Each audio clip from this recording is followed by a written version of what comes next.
Hello YouTube বন্ধুরা, তোমরা সবাই কেমন আছো? তো আমি একদমই ভালো নেই, তোমাদের ভাই আজকে বাড়িতে নেই। তো তার জন্য লালু একেবারে ভেঙে পড়েছে, একেবারে চোখে জল পড়তেছে, এরকম একটা অবস্থা। তো লালুকে এই যে আমি নিজে সকালে খাবার দিয়েছিলাম, তো খাইনি। কি খবর লালু? এই দেখেন লালুর চোখে পানি, দেখছেন?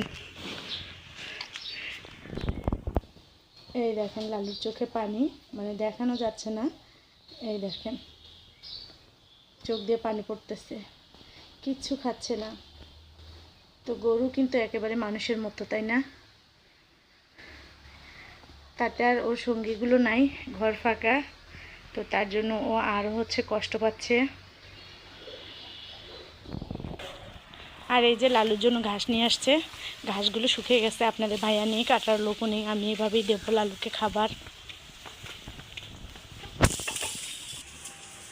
এই যে ঘাস দিলাম, দেখি খায় কি না।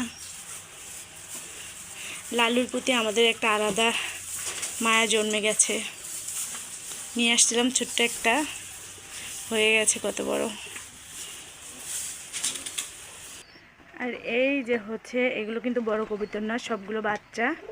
এই যে দেখেন, এগুলো সবগুলোই বাচ্চা, বড়গুলো সব বাহিরে, এরা সবাই ভিতরে বাচ্চাগুলো। অনেকগুলো বাচ্চা হয়েছে। গরমে কিন্তু একটা কবুতরের বাচ্চা নষ্ট হয় না। এই দেখেন, ঈদের কেনাকাটায় ব্যস্ত গ্রামের মানুষ, ঠিক আছে? এরকম বাড়িতেই কেনাকাটা করে থাকে। ফেরিওয়ালা আসছে, একটু জুম করে দেখালাম।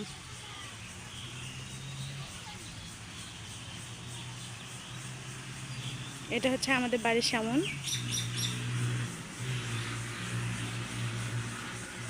আমার মেয়েটাও কিন্তু ওখানে, দেখতে পাচ্ছেন।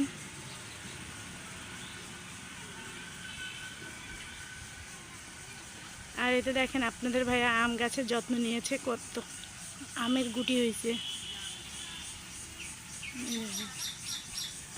এই গাছে এখনো মৌল আছে, আর ওখানে আমের গুটি হয়েছে। একটু জুম করে দেখানোর চেষ্টা করি। এই দেখেন, এই আমগুলো আগুর হবে, মানে বৈশাখ মাস পড়তে পড়তে এই আমগুলো নামবে।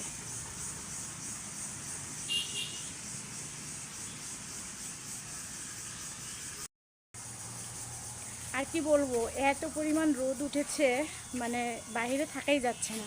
দেখেন কি অবস্থা, কি পরিমাণ রোদ উঠছে। মানে আমার ভিডিওটা ক্লিয়ার দেখা যাচ্ছে কি না আমি জানি না, তবে দেখেন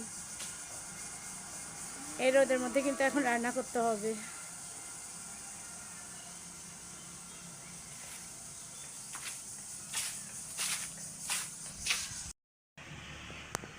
বাইরে সব কাজ শেষ করে আসলাম, লালুকে খাবার দিয়ে আসলাম। তো এখন কি কি রান্না করবো চলেন দেখা যাক।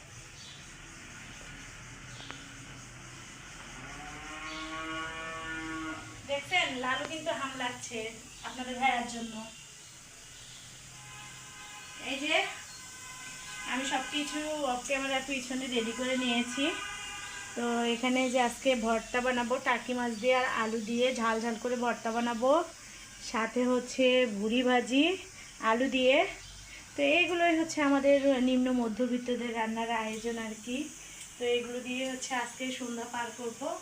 যেহেতু তোমাদের ভাইয়া নেই, তার জন্য ভিডিওটা বেশি বড় করতে পারছি না। তো সবাই ভালো থাকবে, সুস্থ থাকবে। আজকে এ পর্যন্তই, আল্লাহ হাফিজ।